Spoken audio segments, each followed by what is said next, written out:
네, 오늘 거듭남의 비밀인데요. 바리새인 니고데모가 지금 밤중에 주님을 찾아온 거예요. 바리새인이라고 하면은 여러분 이 어떤 사람이 떠오르세요?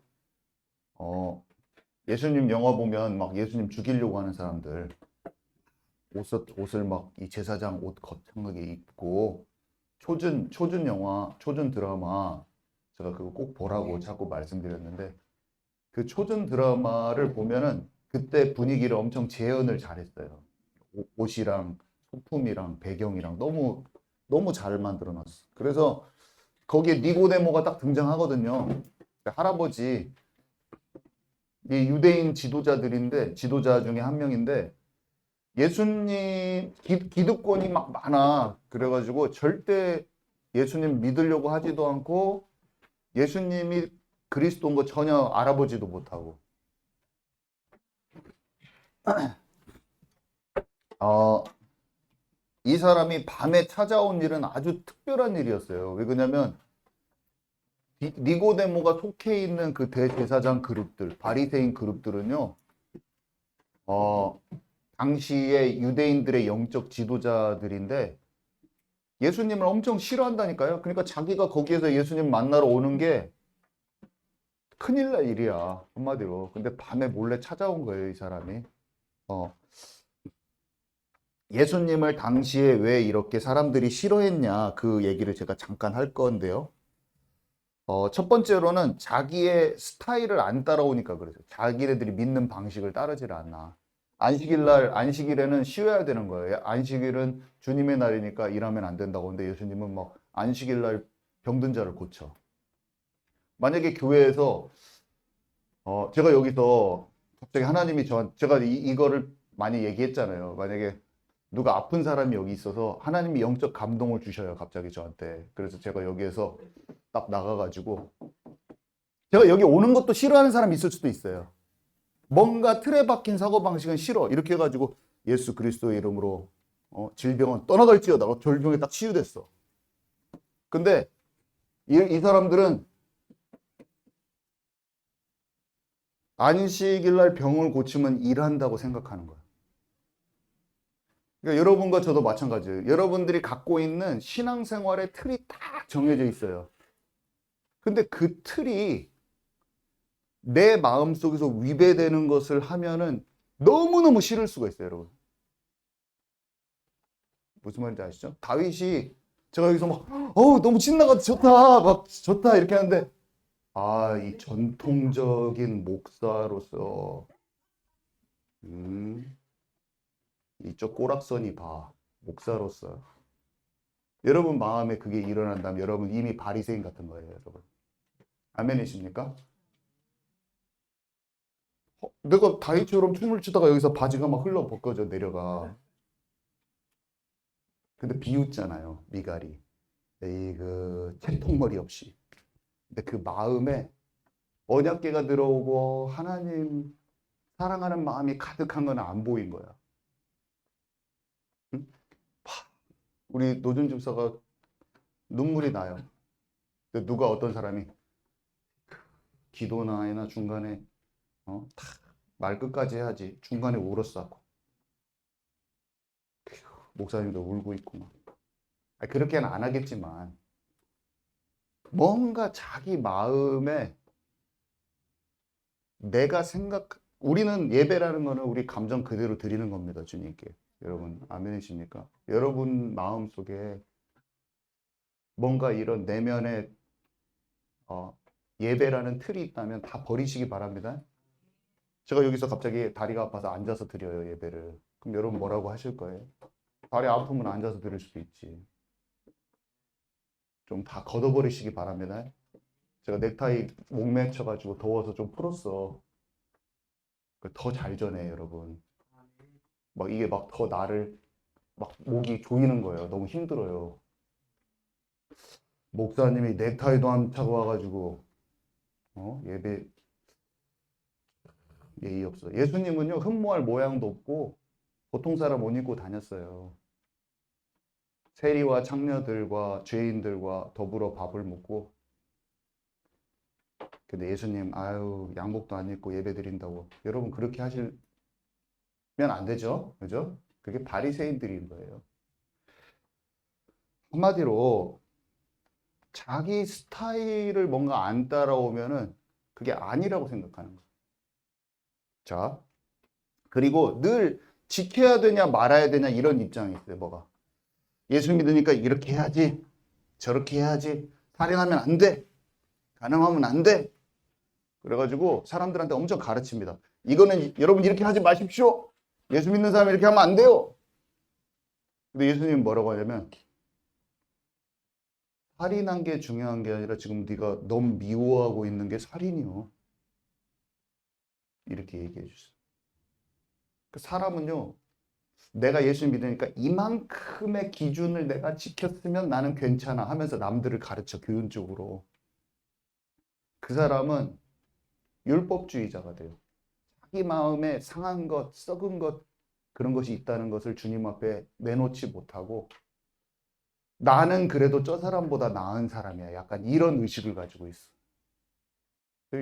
이 율법 학자들이 다 그랬다니까. 다 엄청 잘 가르칩니다. 근데 자기는요, 그 초준에서도 보면 그래요. 막 멋들어지게 가르쳐 줘요. 근데 자기는 예수님 시기 질투하고 예수님 막 미워하고 있어. 그 니고데모 주변의 유대인 지도자들이. 근데 진짜 잘 가르칩니다, 말씀. 그리고 메시아 관이 달랐죠. 메시아 관. 정치적으로 어떤 사람을 세워가지고요, 나라를 안정시키기를 원하고, 지금 현재 삶에 고단한 많은 문제들을 해결해 줄 정치적인 힘 있는 지도자, 좀 나라를 제대로 이끌어갈 사람을 구하는 거예요. 제가 많이 말했잖아요. 그리스도인 유튜버들이 이런 걸 많이 하고 있다고 지금. 제가 많이 말했잖아요. 사람을 세우는 것에 집중돼 있어. 그리고 정책을 바꾸는 것에. 근데 그게 마치 자기의 신앙과 정치적인 것을 딱 동일시해 버려요. 따라다니지 말라고 하잖아요. 제가 그냥 놔둬요. 그냥.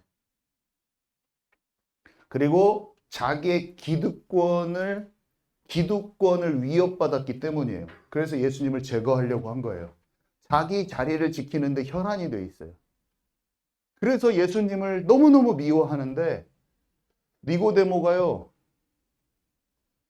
예수님이 하나님으로부터 온 것 같은 게 딱 느껴진 거야.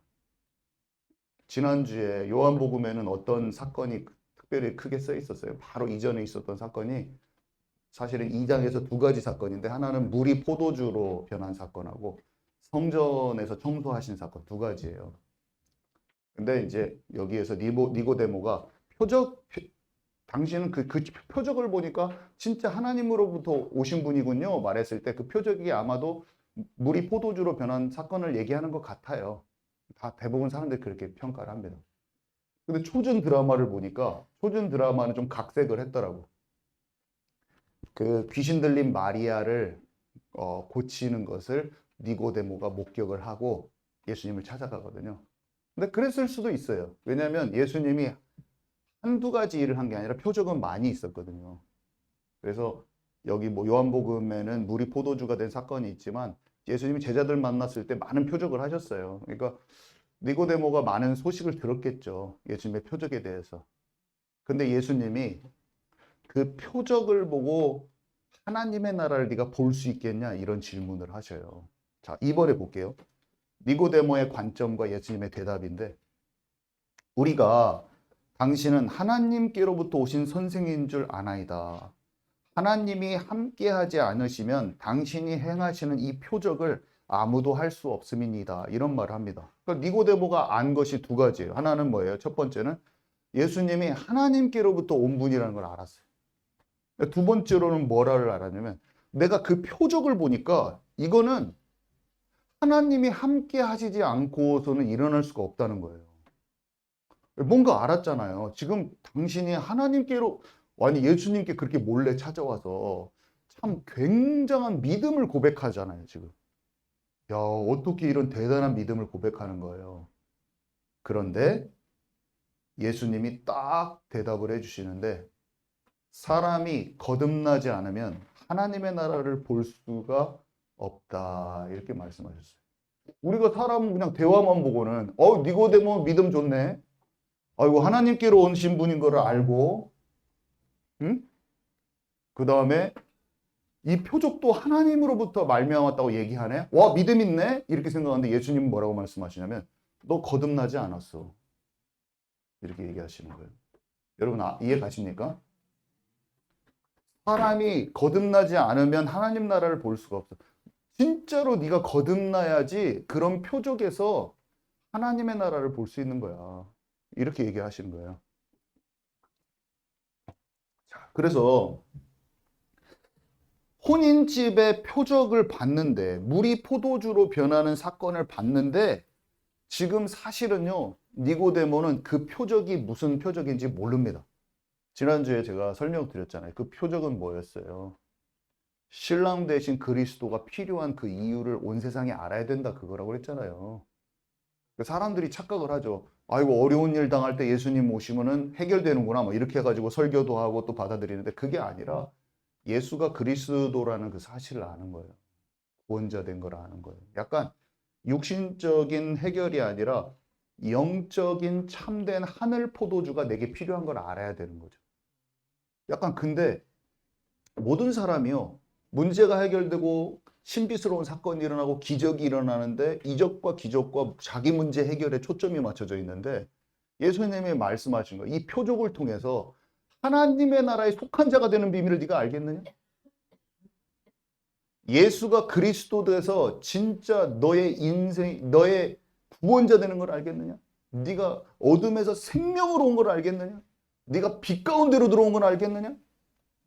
예수님 그렇게 딱 말하는 거예요.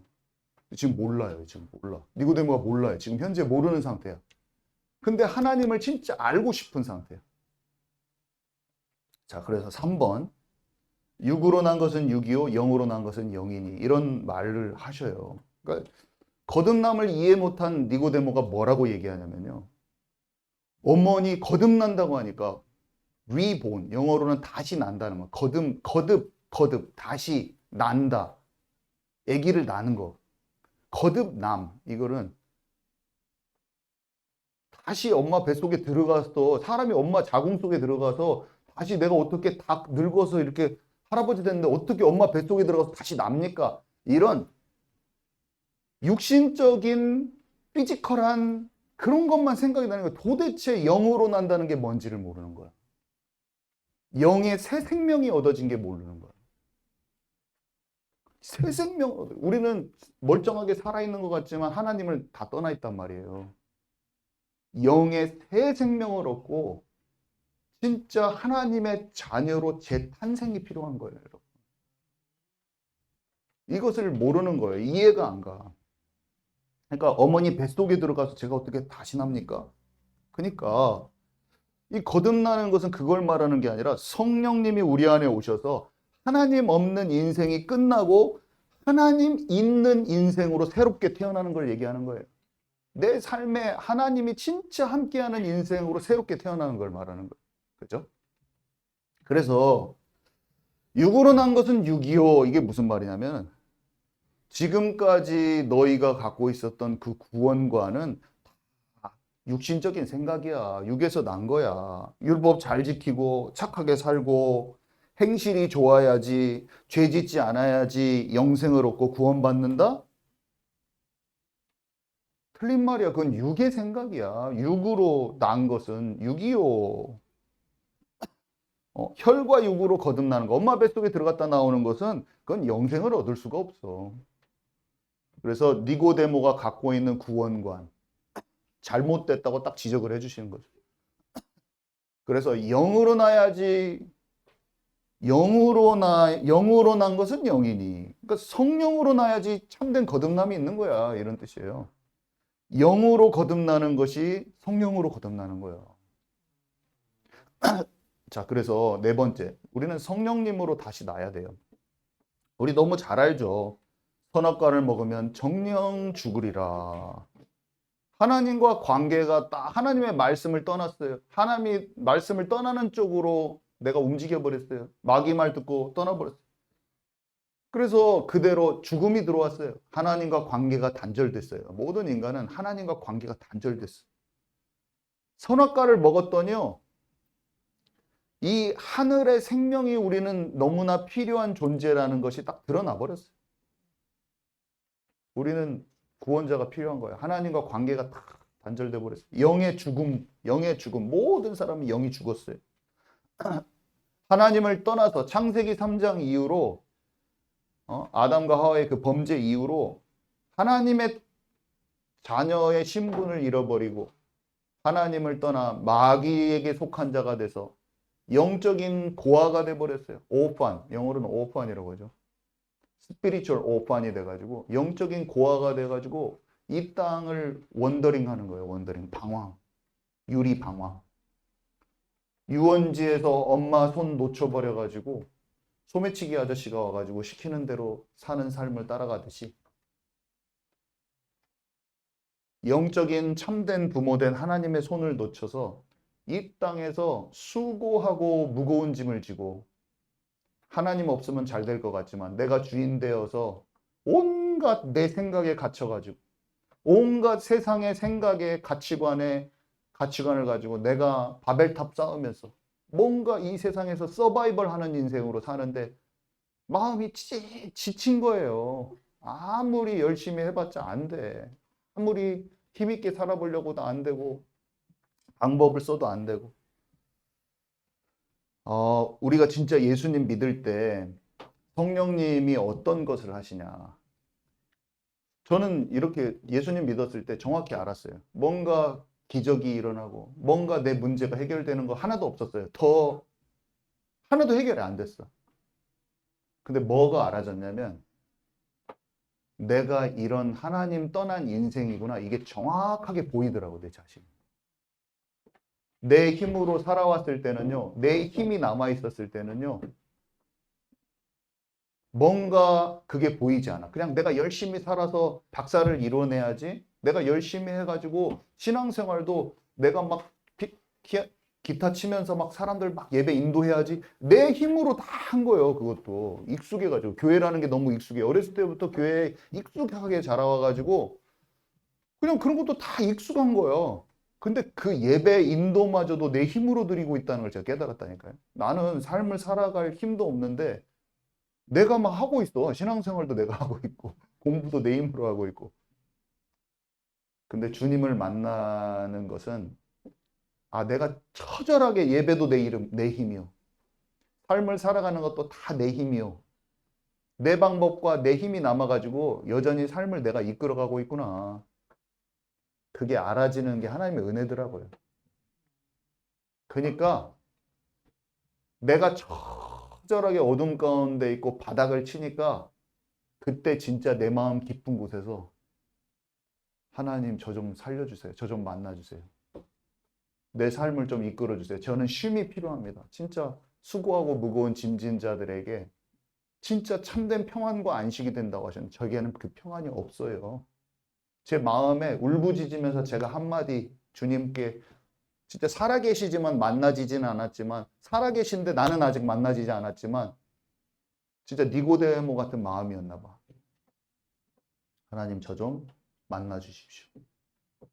그랬더니 구하는 자에게 주시고 찾는 자에게 주시고 두드리는 자에게 주시는 성령이 임하더라고요. 성령이 임하니까 모든 게 그냥 질문할 필요가 없더라고요. 모든 게 그냥 믿어졌어. 그래서 이 구원은 믿음은 선물 같은 거구나. 너무 그 말이 너무 믿어지고 하나님 자녀라고 말씀해 주시는 그 하나님 자녀라는 그 말이 왜 이렇게 내 입으로 되뇌우고 읊조려도 왜 이렇게 좋아요? 내가 그 말을 영접하는 자는 하나님의 자녀가 되는 권세를 주셨다. 이 말을 내 입으로 한번 딱 뱉어봐요. 내가 왜 이렇게 마음이 시원해? 내가 하나님 자녀구나. 근데 마음이 시원한 거예요. 그냥 그 한마디만 해도. 아이고, 이 세상 삶, 나의 인생, 남은 인생, 하나님이 나를 인도하신다고 약속하셨네. 주님 너무 평안합니다. 내가 나를 일궈 가지고 뭔가 성취하려고 했던 인생 내가 딱 내려놨어. 뭐가 되려고 하는 거 다 내려놨다니까요. 왜 이렇게 평안해요? 아유, 평안해. 이 평안함만 매일매일 고백해도 그렇게 기쁘더라고요. 여러분께 이게 있으십니까? 약간 우리 교회 한 60% 있는 것처럼 느껴지네요. 다 있으시죠? 있는데 지금 표현을 안 하신 거죠? 네. 이 하나님은 사람을 지으실 때 이 생기를 불어넣으셨거든요. 하나님의 영을 훅 불어넣으셨는데 그 영에 하나님 말씀을 떠나서 죽음이 들어왔단 말이에요. 그래서 이 성령님으로 다시 나야 된다는 얘기를 하는 거예요, 지금. 예수님이 제자들한테 찾아가서 숨을 내쉬면서 이르시되 성령을 받으라. 이거 기억나세요? 이 장면? 우리는 성령으로 거듭나야 된다는 걸 아시기 바랍니다. 그러면서 니고데모한테 이 말을 하세요. 네가 거듭나야 하겠다는 것을 놀랍게 여기지 말라. 이 말을 하셔요. 지금 영적인 이해가 부족해요, 니고데모는.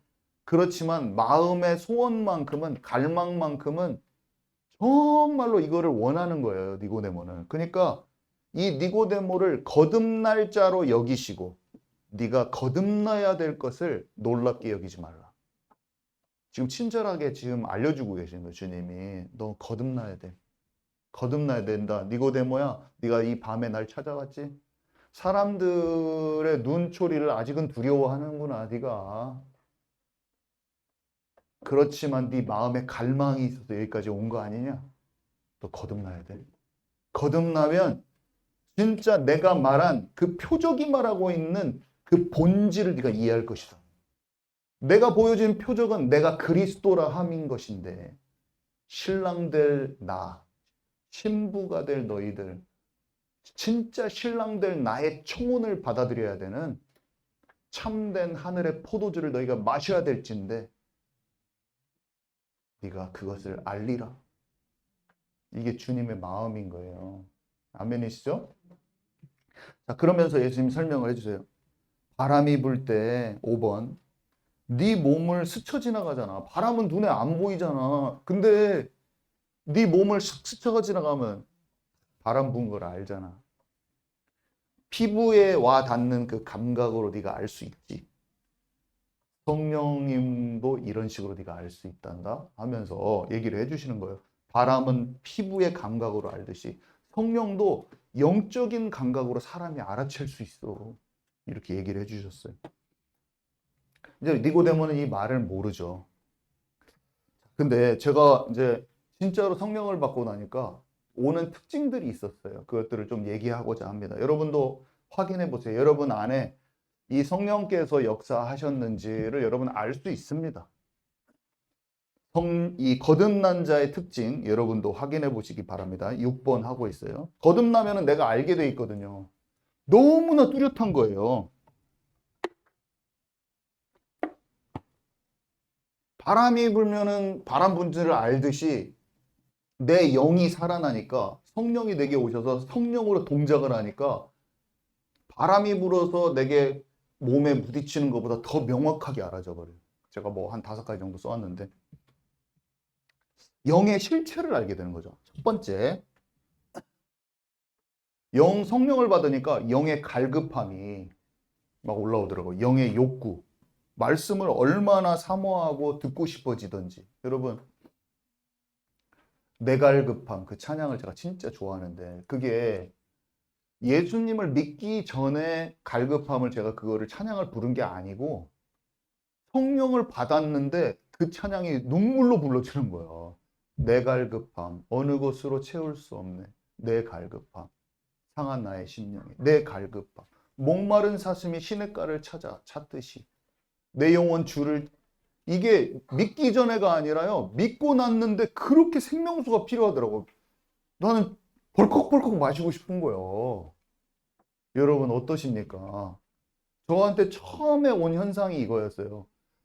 말씀이 내 손에 달고 있는 성경책을 이해가 다 안 가요. 저는 안 가는데 성경을 그냥 예수님 딱 믿어진 성경 일독을 40일 만에 딱 끝냈습니다. 처음 예수님 영접되고 나서 성령이 내게 역사하시고 손에서 놓을 수가 없는 거예요. 성경책을. 바로 일도. 이해가 다 안 갔어요. 그래도 꿀송이처럼 다 갔어요. 태준이가 학교에서 현대어 성경 읽으러 가줬더니 바로 그냥 어쨌든 공부는 안 해. 수업 시간에도 계속 성경책만 읽어. 그 선생님이 너 목사냐? 좀 혼나고 막. 딴 때는 자다가 혼났는데 이제 성경책 읽다가 혼나고.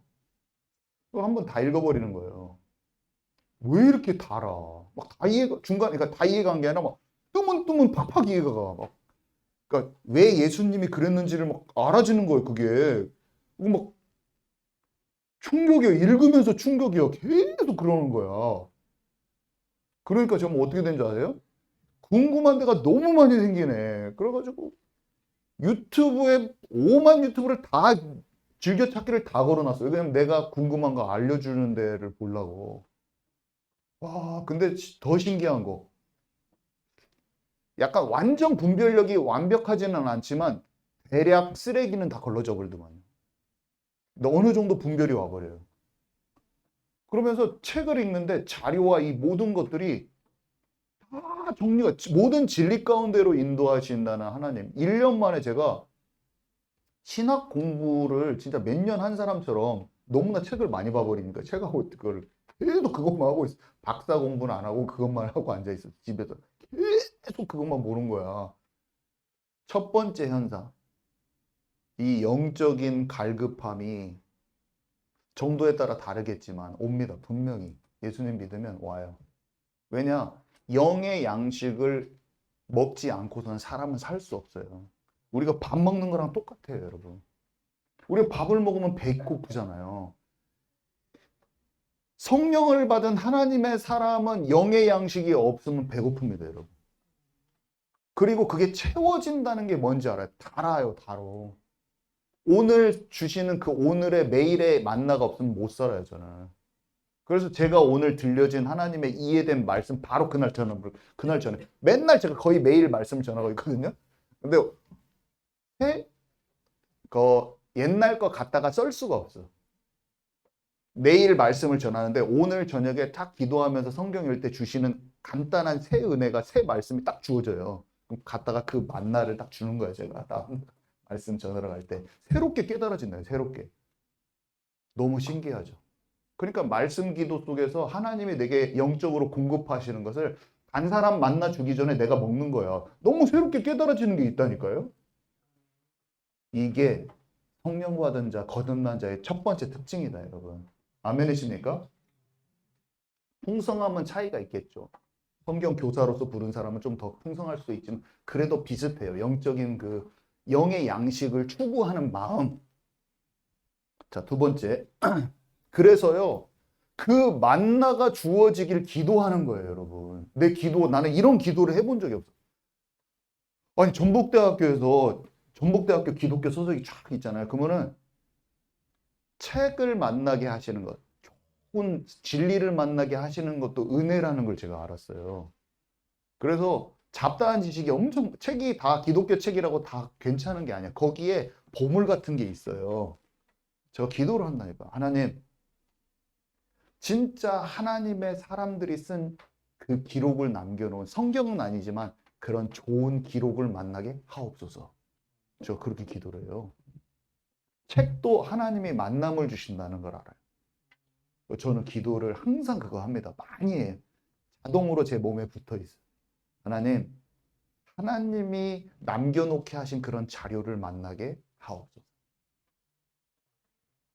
다니엘이 엉뚱한 거 있으면 읽으면 안 돼요. 이사야의 글과 예레미야의 글을 읽어버려야 돼. 이 시대 가운데도요, 성경으로 정경은 안 됐지만 하나님의 영적인 감동을 받은 하나님의 사람들이 쓴 책도 있고 글도 있고 그런 영상도 있고 그런 거예요. 하나님, 내가 쓸데없는 데서 시간 보내지 말고 하나님의 영감받은 자들의 말을 내가 취하게 하옵소서. 제가 여기서 말씀 전하는 이런 것들이요, 다 제가 그런 것들, 뭐 다윗에 관해서 책 읽으면 다윗에 관해서 하나님의 사람들이 말한 것을 내가 받으면 그것은 표절이 아니라 그냥 하나님이 열어주신 걸 내가 먹었기 때문에 표절이 아니에요. 그 사람 똑같은 걸 내가 설명을 해도. 왜냐하면 영감을 받은 거니까. 아멘이십니까? 저는 그런 거 똑같은 거 말하는 거 표절이라고 생각하지 않아요. 그 표절의 개념도 사람들이 너무 자기 이익 재산권을 가지고 묶으려고 해서 만들어진 거야. 그냥 하나님의 좋은 사람이 말한 거 그대로 써먹어도 그 사람이 표절이라고 말도 안 하고 갖다 쓰라고 합니다. 여러분 이해 가십니까? 너무 세상에 매이지도 마시고 좋은 말씀을 제대로 영적인 걸 말한 사람이 있으면 그 말을 그냥 바로 얘기해도 돼요. 그 목사님 따라서 한 설교도 아니야. 제 말을 잘 이해해 보시기 바랍니다. 예수님이 말씀하신 것 그 마음을 영감받아서 잘 알아서 말하면 되는 거예요. 자, 그리고요, 또 한 가지 특징. 바울이 내 안에 두 법이 싸운다고 그랬잖아요. 육신 체질과 영적 체질이 막 싸워요. 여러분 안에 성령이 있는 증거입니다. 아, 내가 진짜 뭔가 다른 사람한테는 말 안 해도 내 안에서 내가 하나님과 진실되게 동행하지 않고 다른 생각을 품으면 아무리 겉으로는 괜찮아 보이지만 속에서 불안한 감이 와. 막 초조하고 짜증이 나고. 내 주변에서 태풍 같은 폭풍우 같은 일이 있어도 내가 주님 안에 있으면 이상하게 내 마음에 평정심이 딱 사라지지가 않는 거야. 아무리 뭐가 안 돼, 뭐가 막히고 안 돼도 내가 주 안에 있잖아요. 그러면은 눈 하나 깜빡 안 하는 거죠. 왜냐면 주께서 그걸 인도하신다는 확신이 드는 거야. 여러분 아멘이십니까? 하나님의 사람의 특징입니다. 아무리 겉으로 깨끗해 보여도 속에서 주님과 교제가 없으면 그 사람 불안감이 있어요. 불안감도 숨기려고 하겠죠, 만약 제가. 그렇지만 주님과 교제 가운데 있어요, 내가. 그럼 불안이 없어집니다. 마음에 평안이 와요. 평안이. 영의 감각이라는 게 이게 점점 민감해져요. 그래서 이 현상을 다 겪을 거예요. 막 엎치락 뒤치락 하면서 초반에는 예수님 믿고 나서 들쭉날쭉 하죠. 들쭉날쭉. 요동이 치죠. 요철이 있어요. 영적인 상태가. 근데 그 상태가 점점 안정화됩니다. 그래서 포기도 하지 마시고 낙심도 하지 마시고 그럴 때가 있어요. 근데 시간이 지나면 많이 안정화가 돼요. 자, 그리고 네 번째. 죄가 싫어져요. 죄가 싫어져. 그러니까 처음에는 순종하려는 노력도 많이 하죠. 근데 내가 육신 체질이 있기 때문에 죄의 근성이 있고 맨날 죄에 묻어지고 사단 더러운 영을 쫓아갔던 습성이 있어가지고 처음에 잘 안 되긴 하는데 그래서 막 내가 순종을 막 하면서 순종이 막 억지로 되기도 하고 막 그렇죠. 초반에. 기쁜 마음이 있으면서도 동시에 그래요. 근데 점점 억지 순종이 없어지면서 기쁨과 자연스러움의 순종으로 바뀌어져 나갑니다. 죄가 이겨져요. 제가 죄를 따르고 싶어서 죄를 따르면 엄청 바닥에 디굴디굴 굴른다니까. 이렇게 막 괴로워. 더럽고 괴로워. 막상, 막상 건드리잖아요. 그러면 옛날에는 분명히 쾌락이었고 좋은 거였는데, 뭐라고 해야 되지? 나 왜 그랬지? 막 하면서 막 그 죄책감과 막 그게 막 너무 싫은 거야. 괴롭더라고. 분명히 즐거움을 줄 것 같은데 아니야. 하나님 반대편의 거를 택하면 꼭 그렇게 막 괴롭더라고. 속이 막. 근데 주님께 진짜 회개하고 마음을 돌이켜서 은혜 보좌 앞으로 오면 어떻게 됩니까? 날아갈 것 같아. 날아갈 것 같아. 그래서 우리의 죄악된 근성은 누구나 있어요. 근데 포기하지 말고 다 장성한 자로 자라가고 있기 때문에 치유받으면 됩니다, 여러분. 너무 자신에게 낙심하지도 마시고 나의 염려와 걱정으로 인해서 내가 어둠 속에 있었고 또 마음에 불안했던 것들 하나님께 더 내려놓고 계속 가다 보면 마음의 자유가 와요. 그리고 자율적 순종의 기쁨을 알게 돼요. 억지 순종이 아니라 자율적인 순종, 그것의 기쁨을 알게 됩니다. 자, 그리고 참 놀라운 게 다섯 번째. 성령님이 내게 계획을 갖고 계신 게 알아져요. 어떻게 인도하시는지가 참 알아져요. 하나님이 일단은 계획을 갖고 계신 것이 믿어지더라고요. 그러니까 나를 향한 계획이 있다. 나를 부르시고 이런 게 믿어지죠. 저는 세임교회를 세우고 교회를 인도하셔서 하나님이 하실 일들이 막 믿어지죠.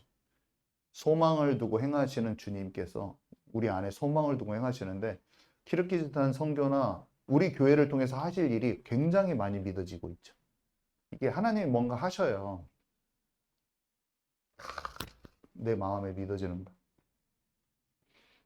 자, 7번. 자, 제가 거듭난 자의 특징은 그렇게 총 5가지 정도를 얘기했고요. 7번. 주님이 이제 물과 성령으로 나아야 된다고 그랬는데, 물이 뭔가에 대해서 잠깐 얘기하고 싶습니다. 제가 이거 궁금했었던 거예요. 옛날에도. 그리고 물을 한동안 찾아봤었는데, 왜 이렇게 물 얘기가 많지? 하면서, 물 얘기가 되게 많아요. 뭐 성령은 그냥 알겠어. 피도 좀 알겠어. 피는 뭐 십자가, 속죄, 보혈, 뭐, 죄사함, 뭐 이런 거 딱 떠오르잖아요. 근데 물이 막 헷갈리더라고. 왜 물은 성전에서도 나오고 막 말씀이라고 그랬다가 막 생명수라고 그랬다가 막 물세례도 있고 막 그래가지고 헷갈리는데 오늘 제가 끝판 정리를 해드리겠습니다.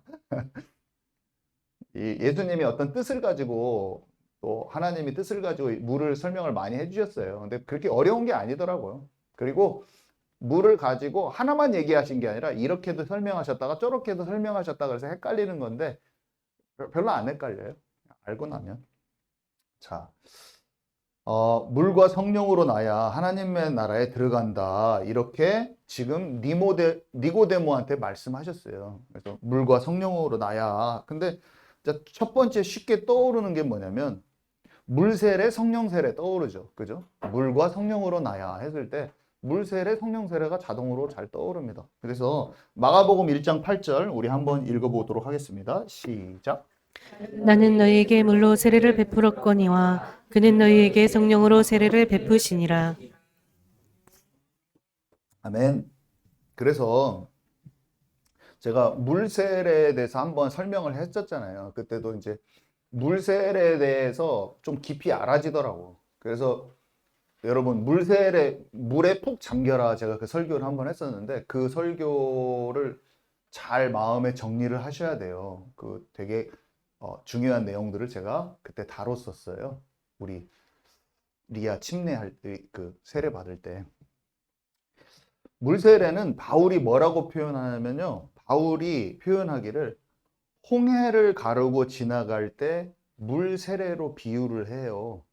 베드로는 방주에서 사람들이 다 수장되고 물에서 구원받아서 살아남잖아요. 그거를 보고 베드로는 물 세례를 그렇게 표현을 하고 바울은 홍해에서 애굽 병사들이 다 수장되잖아요. 거기도 다 수장이 돼. 한마디로 옛사람이 죽는 거야.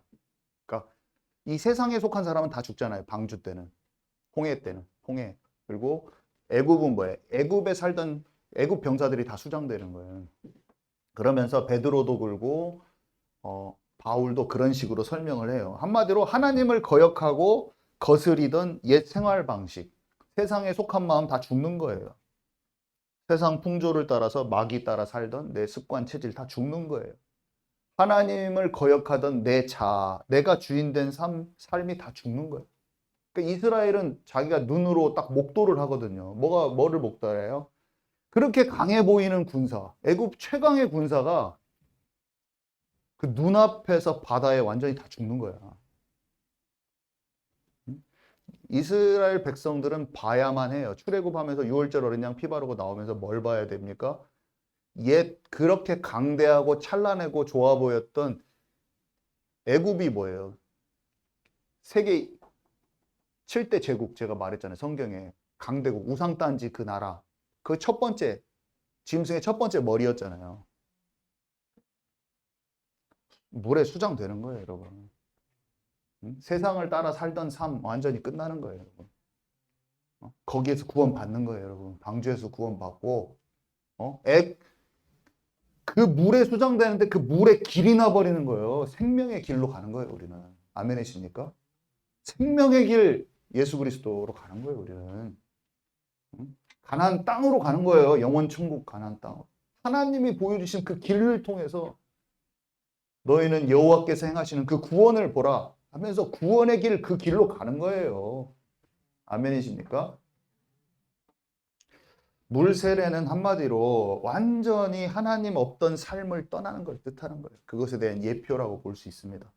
그렇게 한 그것에 물 세례, 그러니까 세례 요한의 나의 세례는 회개의 세례잖아요. 회개가 뭐예요? 그렇게 따랐던 쫓던 삶에서 돌이키는 거예요. 돌이키는 거예요. 돌이키는 것도 같은 의미예요. 그러니까 그런 의미를 알고 우리 리아가 예배를 드린 거죠. 세례를 받으신 거야.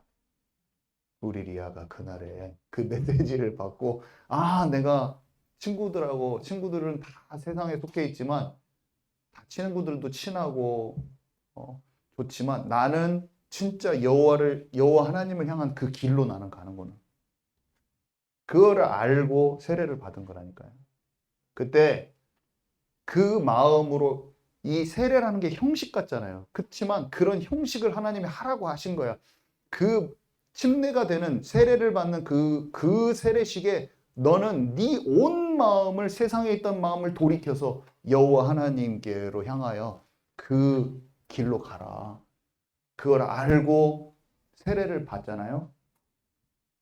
그러면 성령을 너에게 주리니.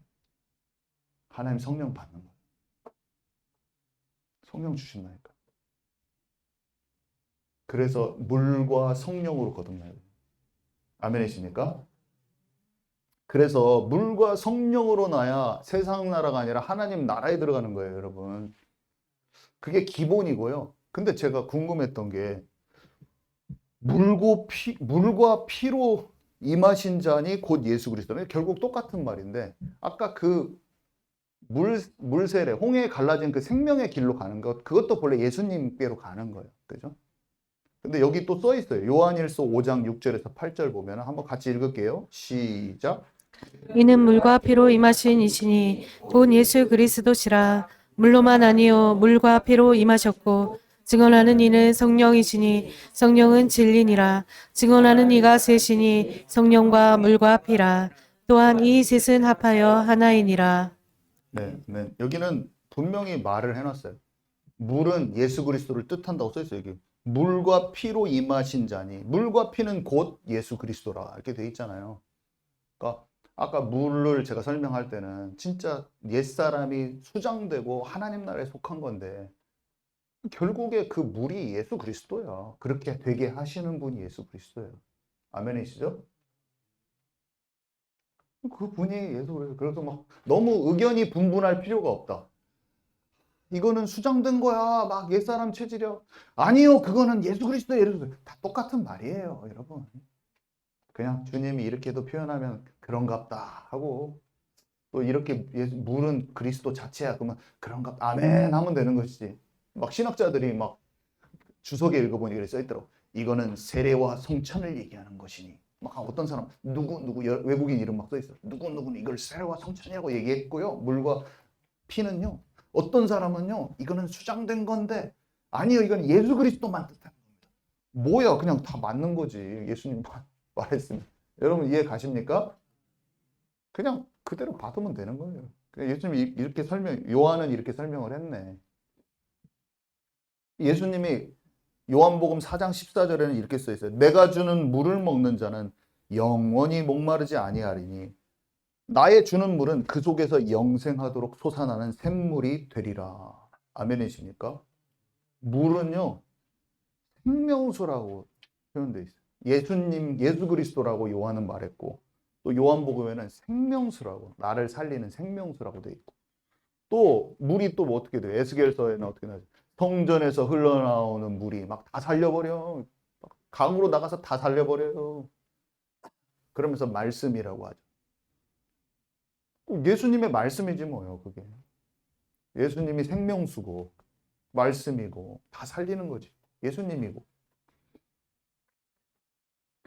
피는 아까 예수님은 말씀이고 살리고 치유하고, 물로는 보통 그렇게 표현을 많이 하셨고, 피는 보통 뭐예요? 보혈, 십자가, 속죄, 언약의 피, 성찬식, 막 이때 피로 또 표현을 하셨잖아요. 그래서 여기서 뭐라고 했어요? 막 물과 피가 예수님에 대해서 설명하는 건데 이것을 증언하는 것은 성령이시니 물과 피로 막 설명되어 있는데 그것을 설명해주고 깨닫게 하시는 분이 성령이시니 이 성령은 진리인데 증언하는 이가 셋이니 성령과 물과 피라.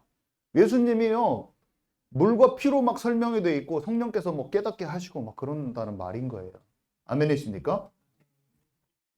그래서 물과 피 하면은 또 어떤 사람은 이렇게 생각난다고 했더라고요. 여러분 성막에 보면 성막을 또 예를 들면서 물과 피를 또 설명하는 사람이 있어요. 근데 제가 이거를 듣고 이렇게 맞다 생각이 드는 거야. 근데 뭐냐면 성막이 있으면 안에 성소가 있잖아요. 지성소 안에 들어가는 거.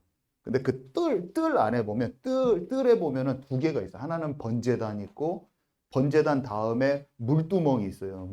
손 씻는데. 번제단은 뭐예요? 양을 잡아서 피를 막 번제단에 뿌리거든요. 그리고 씻어요. 물로 정결케 하고 그 다음에 임재 가운데로 들어가. 그러면서 설명을 딱 이렇게 하더라고. 우리는 이 피가 필요하고 물이 필요하고 그 다음에 하나님의 임재 가운데 성소 안에 들어가는 성령입니다. 근데 저는 그 말을 듣고도 맞네 하면서 동의가 되는 거야. 왜냐면 어린 양을 잡는 속죄가 필요하고 피를 번제단에 내 귀퉁이에다 뿌리거든요. 삶의 정결이 우리는 항상 필요한 거예요, 여러분. 십자가 대속도 필요하지만 말씀에 순종하여 늘 치유되고 속사람이 거룩해야 돼야 돼요, 여러분. 구원만 띵 받았다고 필요 없어 말씀, 이거는 방종주의예요. 아니면 손만 막 깨끗이 씻어, 안 돼요. 대속제물이 필요한 거예요. 속죄는 우리의 힘으로 할 수가 없어요.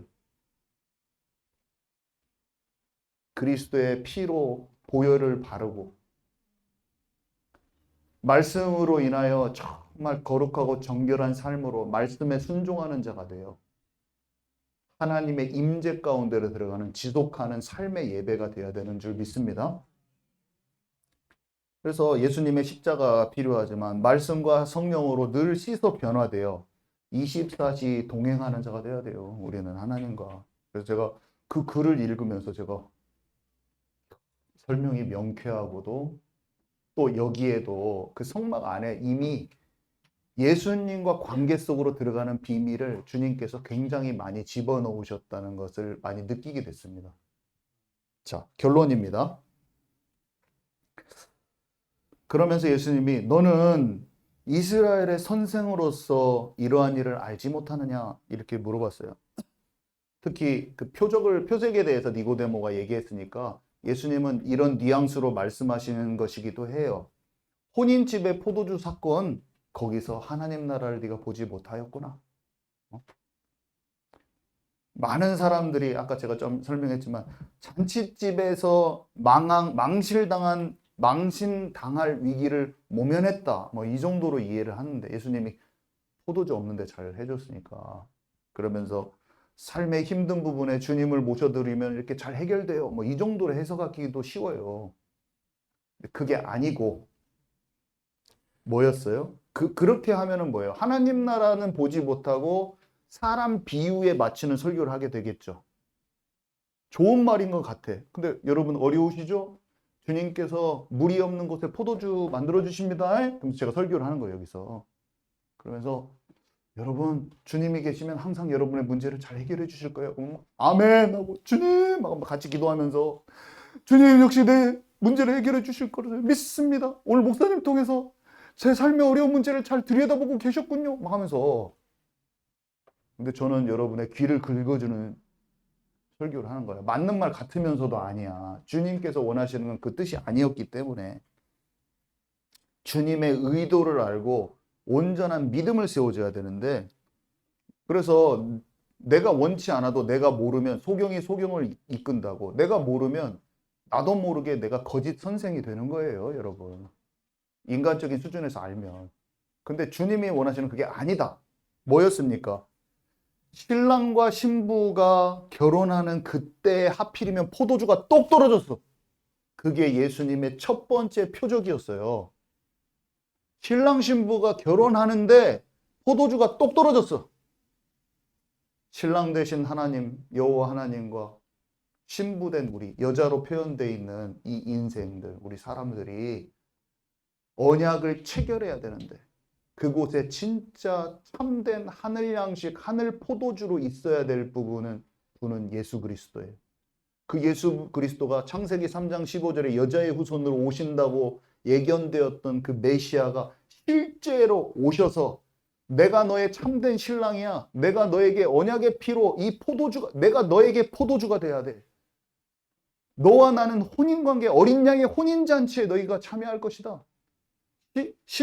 너희가 신부야. 예표인 거예요, 예표. 메타포. 은유인 거예요, 은유. 주님께서 가나의 혼인잔치에 나타나서 포도주를 만드신 것은 진짜 신랑 신부는 너희와 나의 관계인데 사실은 그곳에 진짜 포도주가 필요한 법이란다. 사람들이 포도주 된 그리스도를 모르고 있단다. 내가 포도주야. 나는 포도나무요. 너희는 가지니. 내가 참 포도나무야. 너희는 신랑이 주는 이 포도주를 받아 마신 가나 지역의 갈릴리 지방에서는 신랑이 신부에게 포도주를 건네듯이 내가 성만찬 때 너에게 나랑 결혼하자고 초청하는 거야. 나와 언약 관계로 제대로 들어가자고 초청하는 거야. 십자가에 돌아가시기 바로 전날도 그 초청을 하셨고 공생의 시작의 첫 번째 기적도 포도주가 필요한 그 이유를 설명하시는 거예요. 아멘이십니까, 여러분? 예수님이 첫 번째 하신 그 표적도 내가 신랑이야 이거고 맨 마지막에 돌아가시기 전날 성만찬 때 하신 것도 그 포도주가 나야. 그리고 지금까지 3년 동안 공생의 기간 동안 너희들에게 보여준 것은 예수가 그리스도라는 그 사실이란다. 너희가 그토록 기다렸던 메시아가 나였단다. 너희는 나를 믿고 참된 언약 관계로 들어와라. 내가 아버지께로 갈 것이니 거기에 거처할 것을 준비해 놓을 것이다. 아멘이십니까? 예수님을 신랑으로 맞이하리라는 거예요. 예수님이 주시는 포도주를 받아 마시라는 거예요. 니고데모가요, 결론적으로 이후에 성경에 또 나와요. 그래가지고 두 가지 엄청난 일을 해요. 뭐냐면 하나는 어디 나오면 요한복음 7장에 나오고 하나는 요한복음 19장에 나와요. 이 대제사장 바리새인 그룹이었잖아요, 니고데모가. 근데 이 사람들이 막 화가 났어. 이제 예수 잡아와 하면서 막 분노가 나서 막 말하는데 니고데모가 그 분위기에 휩쓸리지 않고 딱 반대하는 장면이 나옵니다. 아니 율법에서도 죄진 사람 다 사건이 드러나야지 그러는데 그 사람 뭐 잘 모르면서 왜 이렇게 하냐, 뭐 이런 식으로 딱 얘기를 해요, 한번. 그 다음에 예수님의 장례식 때, 예수님 돌아가셨을 때 그 아리마대 요셉인가? 그 사람이 이렇게 하잖아요. 예수님 도와준단 말이에요, 그 장례를. 그때 니고데모가 몰약과 침향이라고 해요. 몰약과 침향을 가져왔어요. 그게 수십 킬로를. 그게 왕의 장례를 준비하는 그런 엄청난 예물이에요. 니고데모가 좀 돈이 제사장으로서 좀 있었단 말이에요. 좀 높은 사람이야, 이 사람도. 예수님을 메시아로 믿었음을 상징적으로 보여주고, 여러분 성경을 많이 읽었을 때 아시는 것처럼 성경이 그냥 기록되지 않고 그런 것들이 기록됐을 때 그 사람의 믿음을 보여주거든요, 본래. 이름 하나도 그냥 기록된 게 없어요. 그래서 대부분의 사람들이 니고데모가 구원받았다고 거의 확신합니다. 그 모습이 메시아로 인정하는 행동으로서. 그래서 이 사람이 은밀하게 예수님을 찾아왔어요, 처음에는. 근데 나중에 욕먹을 거 뻔히 알면서 공개적으로 헌신을 해버립니다, 여러분. 우리의 믿음이 이렇게 자라가야 될 줄 믿습니다. 처음에는 이해하지 못하는 마음이 행동하는 그런 믿음으로 변한 거예요. 처음에는 이해를 못했어요. 행동으로 나오는 믿음이 된 거예요. 저는 이거를 다시 읽으면서 어떤 생각이 들었냐면, 와, 우리 교회, 세임교회는 하나님, 니고데모처럼 자기의 상황은 비록 지금 하나님을 믿을 처지는 아니지만 우리 교회 하나님의 역사하심을 보고 예수님을 알고 싶어서 몰려드는 교회가 되게 하옵소서. 딱 이게 기도가 그냥 바로 나왔어요. 그 다음에 하나님, 이런 은밀하게 찾아왔지만 그 믿음이 하나님께로 헌신되어지는 믿음으로 자라게 되는 그런 예배가 되게 하옵소서. 이런 것도 마음에 올라오더라고요. 여러분 어떠십니까? 주님이 진짜 그걸 원하실 거예요. 주님을 진짜 만난 그리스도의 제자들은요, 니고데모 같은 갈급함과 궁금증을 가진 사람에게 그 참된 답을 주고 결국에 그 사람 믿음을 자라게 할 수 있다. 저는 그걸 믿습니다. 기도하고 마치도록 하겠습니다. 주님,